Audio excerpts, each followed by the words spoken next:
जय श्री कृष्ण। आपका स्वागत है हमारे चैनल भक्ति ज्ञान गंगा में। आज हम आपके लिए लेकर आए हैं श्री ध्रुव तारे की कथा। राजा उत्तानपाद ब्रह्मा जी के मानस पुत्र स्वयंभू मनु के पुत्र थे। उनकी सुनीति एवं सुरुचि नामक दो पत्नियां थीं। उन्हें सुनीति से ध्रुव एवं सुरुचि से उत्तम नामक पुत्र प्राप्त हुए। वे दोनों राजकुमारों से समान प्रेम करते थे। यद्यपि सुनीति ध्रुव के साथ साथ उत्तम को भी अपना पुत्र ही मानती थी, तथापि रानी सुरुचि ध्रुव और सुनीति से ईर्ष्या और घृणा करती थी। वह सदा उन्हें नीचा दिखाने के अवसर ढूंढती रहती थी। एक बार उत्तानपाद उत्तम को गोद में लिए प्यार कर रहे थे, तभी ध्रुव भी वहां आ पहुंचे।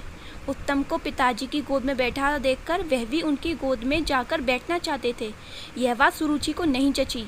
उसने ध्रुव को पिता की गोद से नीचे उतारकर कटु वचन सुनाए। ध्रुव रोते हुए अपनी माता सुनीति के पास गए और उन्हें सब कुछ बता दिया।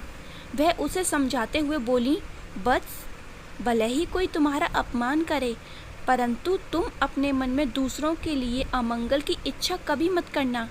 जो मनुष्य दूसरों को दुख देता है, उसे स्वयं भी उसका भोगना पड़ता है।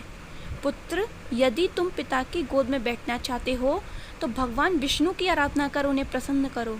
उनकी कृपा से ही तुम्हारे पितामह स्वयंभू मनु को दुर्लभ लौकिक और अलौकिक सुख भोगने के बाद मोक्ष की प्राप्ति हुई थी। इसलिए पुत्र, तुम भी उनकी आराधना में लग जाओ। केवल वे ही तुम्हारे दुखों को दूर कर सकते हैं। सुनीति की यह बात सुनकर ध्रुव के मन में श्री विष्णु के प्रति भक्ति और श्रद्धा के भाव उत्पन्न हो गए। वह घर त्याग कर वन की ओर चल पड़े। भगवान विष्णु की कृपा से वन में उन्हें देवर्षि नारद दिखाई दिए। उन्होंने ध्रुव को श्री विष्णु की पूजा आराधना की विधि बताई। ध्रुव ने यमुना जी के जल में स्नान किया और निराहार रहकर एकाग्र मन से श्री विष्णु की आराधना करने लगे। 5 महीने बीतने बाद वह पैर के अंगूठे पर स्थित होकर तपस्या करने लगे। धीरे धीरे उनका तेज बढ़ता चला गया। उसके तप से तीनों लोग कंपायमान हो उठे। जब उसके अंगूठे के भार से पृथ्वी दबने लगी, तब भगवान विष्णु ध्रुव के समक्ष प्रकट हुए और उसकी इच्छा पूछी। ध्रुव भाव विभोर होकर बोले, भगवान, जब मेरी माता सुरुचि ने अपमानजनक शब्द कहकर मुझे पिता की गोद से उतार दिया था, तब माता सुनीति से कहने पर मैंने मन ही मन यह निश्चय किया था कि जो परब्रह्म भगवान विष्णु इस संपूर्ण जगत के पिता हैं, जिनके लिए सभी जीव एक समान हैं, अब मैं केवल उनकी ही गोद में बैठूंगा। इसलिए यदि आप प्रसन्न होकर मुझे वर देना चाहते हैं तो मुझे अपनी गोद में स्थान प्रदान करें, जिससे कि मुझे इस स्थान से कोई भी उतार न सके। मेरी केवल इतनी सी ही अभिलाषा है। श्री विष्णु बोले, वत्स, तुमने केवल मेरा स्नेह प्राप्त करने के लिए ही इतना कठोर तप किया है, इसलिए तुम्हारी निस्वार्थ भक्ति से प्रसन्न होकर मैं तुम्हें एक ऐसा स्थान प्रदान करूंगा जिससे आज तक कोई प्राप्त नहीं कर सका। यह ब्रह्मांड मेरा अंश और आकाश मेरी गोद है। मैं तुम्हें अपनी गोद में स्थान प्रदान करता हूँ। आज से तुम ध्रुव नामक तारे के रूप में स्थापित होकर ब्रह्मांड को प्रकाशमान करोगे।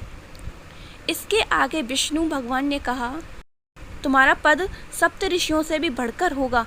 वे सदा तुम्हारी परिक्रमा करेंगे।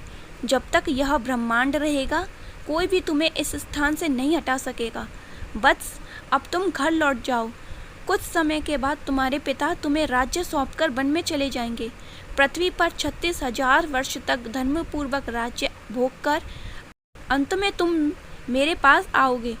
इतना कहकर भगवान विष्णु अंतर्ध्यान हो गए। इसी प्रकार अपनी भक्ति से भगवान विष्णु को प्रसन्न कर बालक ध्रुव संसार में अमर हो गए। तो यह थी भगवान श्री ध्रुव तारे की अमर कथा। आपको आज की हमारी कथा कैसी लगी, हमें कमेंट कर ज़रूर बताएं। और ऐसी ही कथा को सुनने के लिए हमारे चैनल को सब्सक्राइब करें तथा बेल आइकन को हिट करें। धन्यवाद।